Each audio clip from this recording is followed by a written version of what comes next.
3.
Yıldızım senin aynayım, suyla kandim durayım.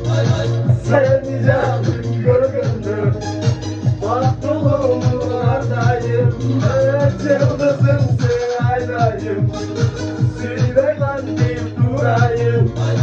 Sevmeyeceğim görgündür, mutluluğumun ardayım.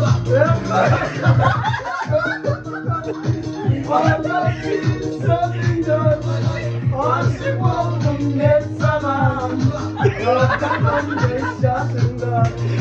Kara kaş gözümden, o ben şirin sözümden.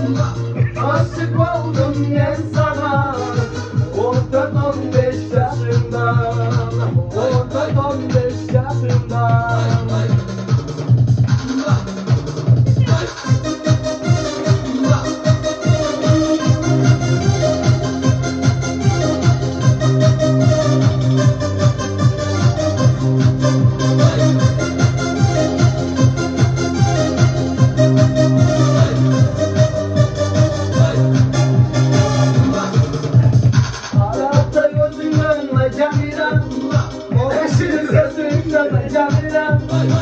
Sen sana gelendin ay Camile'm, sen arabaya götürsün.